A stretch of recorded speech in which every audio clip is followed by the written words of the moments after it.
ओम शांति। 22 जनवरी 2023। Revise course है 25 नवंबर 1993।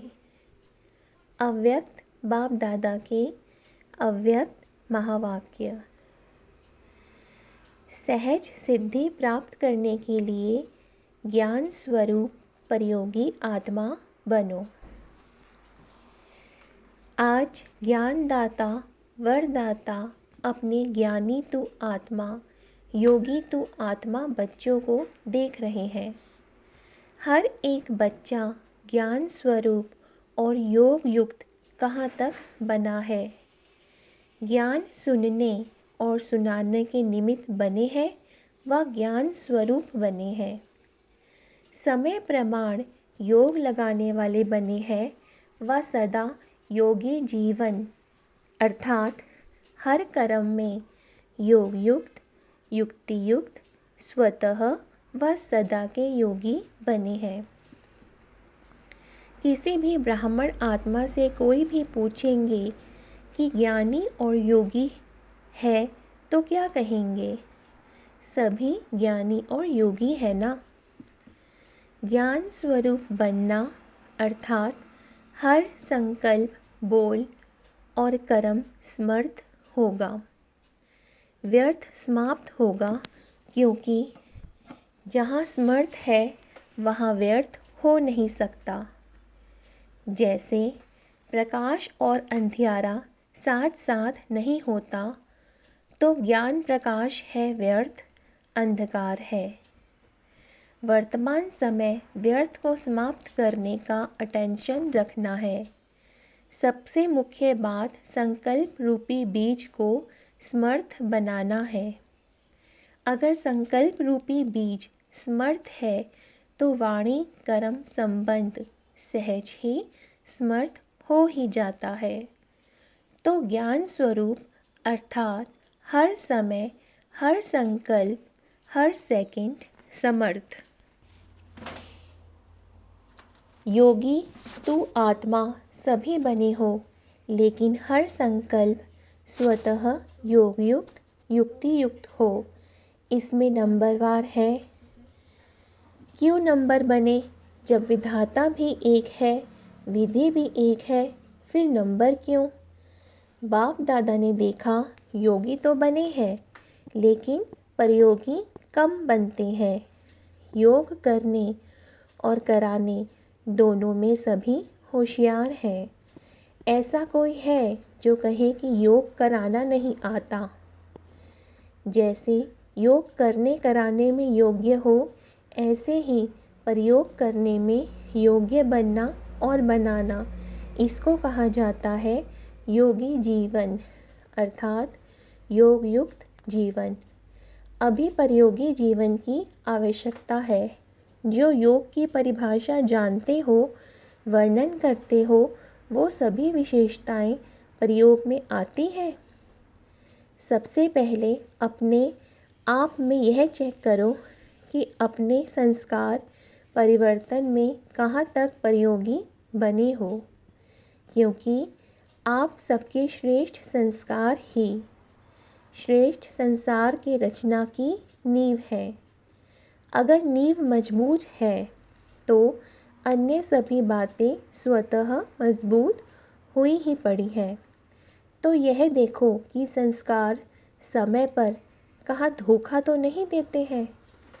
श्रेष्ठ संस्कार को परिवर्तन करने वाले कैसे भी व्यक्ति हो, वस्तु हो, परिस्थिति हो, योग के प्रयोग करने वाली आत्मा का श्रेष्ठ से साधारणता में हिला नहीं सकते। ऐसे नहीं कि बात ही ऐसी थी, व्यक्ति ही ऐसा था, वायुमंडल ऐसा था, इसलिए श्रेष्ठ संस्कार को परिवर्तन कर साधारण व व्यर्थ बना दिया, तो क्या इसको प्रयोगी आत्मा कहेंगे? अगर समय पर योग की शक्तियों का प्रयोग नहीं हुआ तो इसको क्या कहा जाएगा? तो पहले इस फाउंडेशन को देखो कि कहाँ तक समय पर प्रयोगी बने हैं।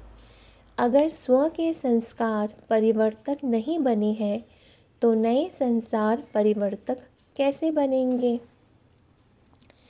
प्रयोगी आत्मा की पहली निशानी है संस्कार के ऊपर सदा प्रयोग में विजयी।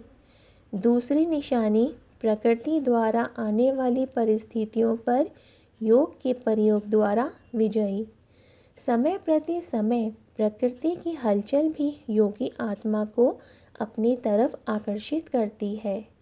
ऐसे समय पर योग की विधि प्रयोग में आती है।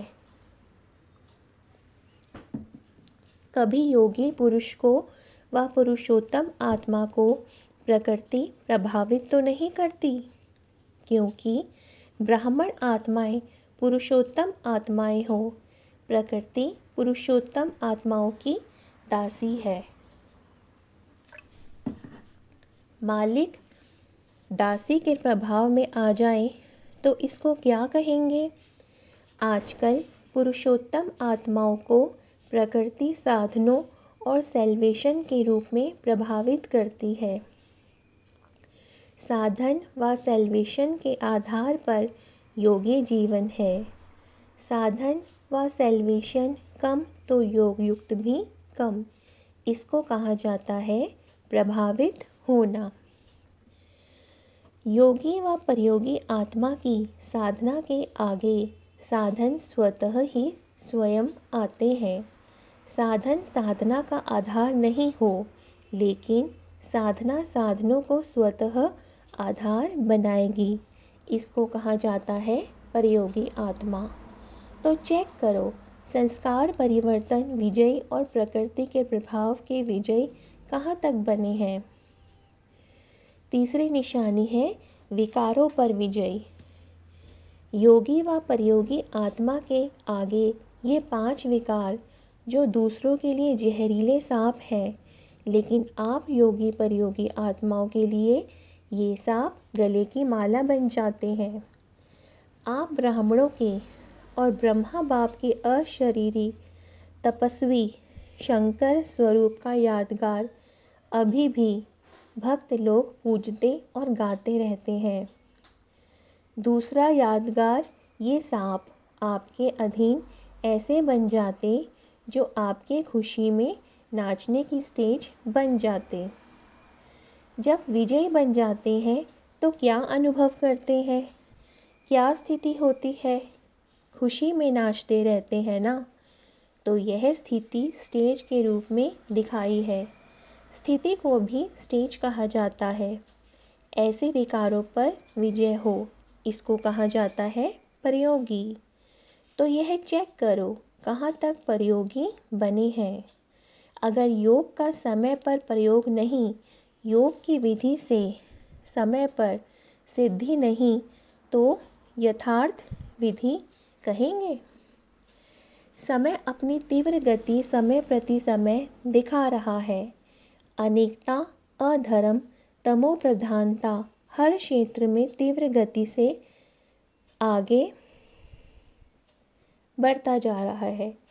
ऐसे समय पर आपके योग की विधि की वृद्धि व विधि के सिद्धि में वृद्धि तीव्र गति से होना आवश्यक है। नंबर आगे बढ़ने का आधार है प्रयोगी बनने की सहज विधि। तो बाप दादा ने क्या देखा, समय पर प्रयोग करने में तीव्र गति के बजाय साधारण गति है। अभी इसको बढ़ाओ तो क्या होगा, सिद्धि स्वरूप अनुभव करते जाएंगे। आपके जड़ चित्रों द्वारा सिद्धि प्राप्त करने का अनुभव करते रहते हैं। चैतन्य में सिद्धि स्वरूप बने हो तब यह यादगार चला आ रहा है। रिद्धि सिद्धि वाले नहीं, विधि से सिद्धि। तो समझा क्या करना है सब कुछ, लेकिन समय पर प्रयोग करना और प्रयोग सफल होना, इसको कहा जाता है ज्ञान स्वरूप आत्मा। ऐसे ज्ञान स्वरूप आत्माएं अति समीप और अति प्रिय है। अच्छा,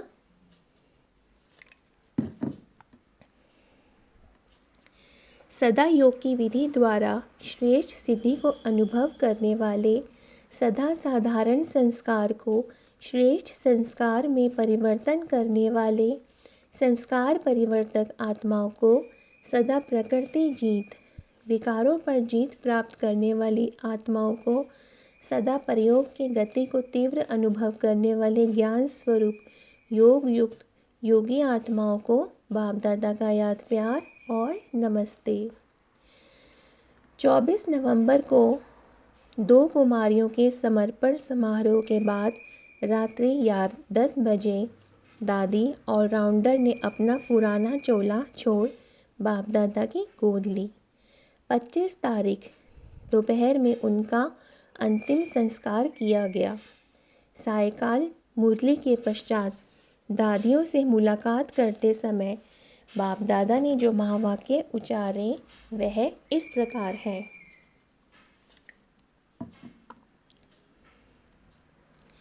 खेल में भिन्न भिन्न खेल देखते रहते हो, साक्षी हो खेल देखने में मज़ा आता है ना। चाहे कोई उत्सव हो, चाहे कोई शरीर छोड़े, दोनों ही क्या लगता है, खेल में खेल लगता है। और लगता भी ऐसे ही है ना जैसे खेल होता है और समय प्रमाण समाप्त हो जाता है। ऐसे ही जो हुआ सहज समाप्त हुआ तो खेल ही लगता है। हर आत्मा का अपना अपना पाठ है। सर्व आत्माओं की शुभ भावना, अनेक आत्माओं की शुभ भावना प्राप्त होना, यह भी हर आत्मा के भाग्य की सिद्धि है। तो जो भी हुआ, क्या देखा, खेल देखा या मृत्यु देखा? एक तरफ वही अलौकिक स्वयंवर देखा और दूसरी तरफ चोला बदलने का खेल देखा। लेकिन दोनों क्या लगे? खेल में खेल। फ़र्क पड़ता है क्या? स्थिति में फ़र्क पड़ता है। अलौकिक स्वयंवर देखने में और चोला बदलते हुए देखने में फ़र्क पड़ा। थोड़ी लहर बदली हुई कि नहीं। साक्षी होकर खेल देखो तो वो अपने विधि का और वो अपने विधि का। सहज नष्टो मोहा होना, यह बहुतकाल के योग के विधि की सिद्धि है। तो नष्टो मोहा सहज मृत्यु का खेल देखा। इस खेल का क्या रहस्य देखा? देह की स्मृति से भी उपराम, चाहे व्याधि द्वारा चाहे विधि द्वारा, और कोई भी आकर्षण अंत समय आकर्षित नहीं करे। इसको कहा जाता है सहज चोला बदली करना। तो क्या करना है? नष्टो मोहा सेंटर भी याद नहीं आए। ऐसे नहीं कोई जिज्ञासु याद आ जाए, कोई सेंटर की वस्तु याद आ जाए, कुछ किनारे किया हुआ याद आ जाए। सबसे न्यारे और बाप के प्यारे, पहले से ही किनारे छूटे हुए हैं। कोई किनारे को सहारा नहीं बनाना है, सिवाय मंजिल के और कोई लगाव नहीं हो। अच्छा, निर्मल शांता दादी से मुलाकात। संगठन अच्छा लगता है, संगठन की विशेष शोभा हो। सबकी नज़र कितने प्यार से आप सबकी तरफ जाती है। जब तक जितनी सेवा है उतनी सेवा शरीर द्वारा होनी ही है। कैसे भी करके शरीर चलता ही रहेगा। शरीर को चलाने का ढंग आ गया है ना। अच्छा चल रहा है क्योंकि बाप की और सबकी दुआएं हैं। खुश रहना है और खुशी बांटनी है। और क्या काम है? सब देख देख कितने खुश ही होते हैं तो खुशी बांट रहे हैं ना। खा भी रहे हैं, बांट भी रहे हैं। आप सब एक एक दर्शनीय मूर्त हो। सबकी नज़र निमित्त आत्माओं तरफ जाती है तो दर्शनीय मूर्त हो गए ना। अच्छा, अव्यक्त बाप दादा की पर्सनल मुलाकात। पहला, ब्राह्मण जीवन का आधार याद और सेवा। ड्रामा अनुसार ब्राह्मण जीवन में सभी को सेवा का चांस मिला हुआ है ना, क्योंकि ब्राह्मण जीवन का आधार ही है याद और सेवा। अगर याद और सेवा कमज़ोर है तो जैसे शरीर का आधार कमज़ोर हो जाता है तो शरीर दवाइयों के धक्के से चलता है ना। तो ब्राह्मण जीवन में अगर याद और सेवा का आधार मजबूत नहीं, कमज़ोर है, तो वह ब्राह्मण जीवन भी कभी तेज चलेगा, कभी ढीला चलेगा, धक्के से चलेगा। कोई सहयोग मिले, कोई साथ मिले, कोई सर्कमस्टांस मिले तो चलेंगे, नहीं तो ढीले हो जाएंगे। इसलिए याद और सेवा का विशेष आधार सदा शक्तिशाली चाहिए। दोनों ही शक्तिशाली हों। सेवा बहुत है, याद कमज़ोर है, या याद बहुत अच्छी है, सेवा कमज़ोर है, तो भी तीव्र गति नहीं हो सकती। याद और सेवा दोनों में तीव्र गति चाहिए, शक्तिशाली चाहिए। तो दोनों ही शक्तिशाली है या फ़र्क पड़ जाता है। कभी सेवा ज़्यादा हो जाती, कभी याद ज़्यादा हो जाती, दोनों साथ साथ हो। याद और निस्वार्थ सेवा। स्वार्थ की सेवा नहीं, निस्वार्थ सेवा है तो मायाजीत बनना बहुत सहज है। हर कर्म में कर्म की समाप्ति के पहले सदा विजयी दिखाई देगी। इतना अटल निश्चय का अनुभव होगा कि विजय तो हुई पड़ी है। अगर ब्राह्मण आत्माओं की विजय नहीं होगी तो किसकी होगी? क्षत्रियों की होगी क्या? ब्राह्मणों की विजय है ना। क्वेश्चन मार्क नहीं होगा। कर तो रहे हैं, चल तो रहे हैं, देख लेंगे, हो जाएगा, होना तो चाहिए, तो ये शब्द नहीं आएंगे। पता नहीं क्या होगा, होगा या नहीं होगा, यह निश्चय के बोल है। निश्चय बुद्धि विजय, यह गायन है ना। तो जब प्रैक्टिकल हुआ है तब तो गायन है। निश्चय बुद्धि की निशानी है विजय निश्चित।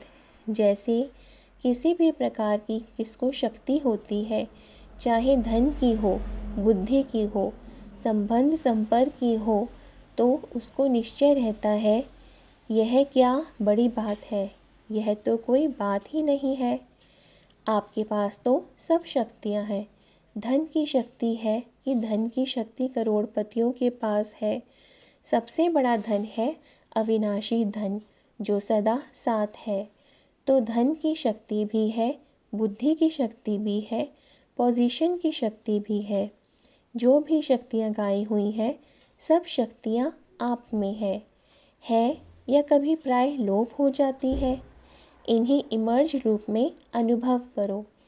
ऐसे नहीं हाँ हूँ तो सर्वशक्तिमान का बच्चा, लेकिन अनुभव नहीं होता। तो सभी भरपूर हो कि थोड़ा थोड़ा खाली हो, समय पर विधि द्वारा सिद्धि प्राप्त हो। ऐसे नहीं समय पर हो नहीं, और वैसे नशा हो कि हम बहुत शक्तियाँ हैं। कभी अपनी शक्तियों को भूलना नहीं, यूज़ करते जाओ। अगर स्वप्रति कार्य में लगाना आता है तो दूसरे कार्य में भी लगा सकते हैं। पांडवों में शक्ति आ गई या कभी क्रोध आता है, थोड़ा थोड़ा क्रोध आता है। कोई क्रोध करे तो क्रोध आता है, कोई इंसल्ट करे तो क्रोध आता है। यह तो ऐसे हुआ जैसे दुश्मन आता है तो हार होती है। माताओं को थोड़ा थोड़ा मोह आता है। पांडवों को अपने हर कल्प के विजयपन की सदा खुशी इमर्ज होनी चाहिए। कभी भी कोई पांडवों को याद करेंगे तो पांडव शब्द से विजय सामने आएगी ना। पांडव अर्थात विजयी। पांडवों की कहानी का रहस्य ही क्या है? विजय है ना। तो हर कल्प की विजयी इमर्ज रूप में नशा रहे, मर्ज नहीं। अच्छा, दूसरा, सर्व द्वारा मान प्राप्त करने के लिए निर्माण बनो। सभी अपने को सदा कोटों में कोई और कोई में भी कोई श्रेष्ठ आत्मा अनुभव करते हो कि कोटों में कोई जो गाया हुआ है वो और कोई है या आप ही हो। तो कितना एक एक आत्मा का महत्व है, अर्थात हर आत्मा महान है। तो जो जितना महान होता है, महानता की निशानी जितना महान उतना निर्माण, क्योंकि सदा भरपूर आत्मा है। जैसे वृक्ष के लिए कहते हैं ना, जितना भरपूर होगा उतना झुका हुआ होगा, और निर्माणता ही सेवा करती है। जैसे वृक्ष का झुकना सेवा करता है, अगर झुका हुआ नहीं होगा तो सेवा नहीं करेगा। तो एक तरफ महानता है और दूसरी तरफ निर्माणता है, और जो निर्माण रहता है वह सर्व द्वारा मान पाता है। स्वयं निर्माण बनेंगे तो दूसरे मान देंगे। जो अभिमान में रहता है उसको कोई मान नहीं देते, उससे दूर भागेंगे। तो महान और निर्माण है या नहीं, उसकी निशानी है कि निर्माण सबको सुख देगा। जहाँ भी जाएगा, जो भी करेगा वह सुखदायी होगा। इससे चेक करो कि कितने महान है। जो भी संबंध संपर्क में आए सुख की अनुभूति करे। ऐसे है या कभी दुख भी मिल जाता है। निर्माणता कम तो सुख भी सदा नहीं दे सकेंगे। तो सदा सुख देते सुख लेते या कभी दुख देते दुख लेते। चलो देते नहीं लेकिन ले भी लेते हो। थोड़ा फील होता है तो ले लिया ना। अगर कोई भी बात किसी की फील हो जाती है तो इसको कहेंगे दुख लेना। लेकिन कोई दे और आप नहीं लो, यह तो आपके ऊपर है ना। जिसके पास होगा ही दुख, वो क्या देगा, दुख ही देगा ना। लेकिन अपना काम है सुख लेना और सुख देना। ऐसे नहीं कि कोई दुख दे रहा है तो कहेंगे मैं क्या करूं, मैं नहीं दिया लेकिन उसने दिया। अपने को चेक करना है, क्या लेना है क्या नहीं लेना है। लेने में भी होशियारी चाहिए ना। इसलिए ब्राह्मण आत्माओं का गायन है, सुख के सागर के बच्चे सुख स्वरूप सुख देवा। तो सुख स्वरूप सुख देवा आत्माएं हो। दुख की दुनिया छोड़ दी, किनारा कर लिया, या अभी भी एक पाँव दुखधाम में है, एक पाँव संगम पर है। ऐसे तो नहीं कि थोड़ा थोड़ा वहाँ बुद्धि रह गई है, पाँव नहीं है, लेकिन थोड़ी उंगली रह गई है। जब दुखधाम को छोड़ चले तो ना दुख लेना है ना दुख देना है। अच्छा, वरदान है, उड़ती कला द्वारा बाप समान ऑलराउंड बजाने वाले चक्रवर्ती भव।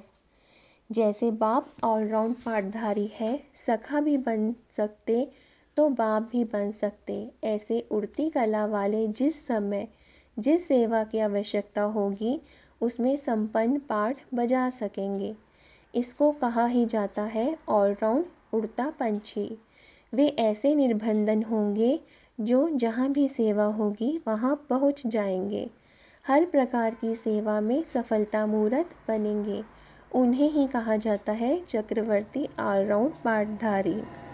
श्लोगन है, एक दो की विशेषताओं को स्मृति में रख, फेथफुल बनो तो संगठन एकमत हो जाएगा।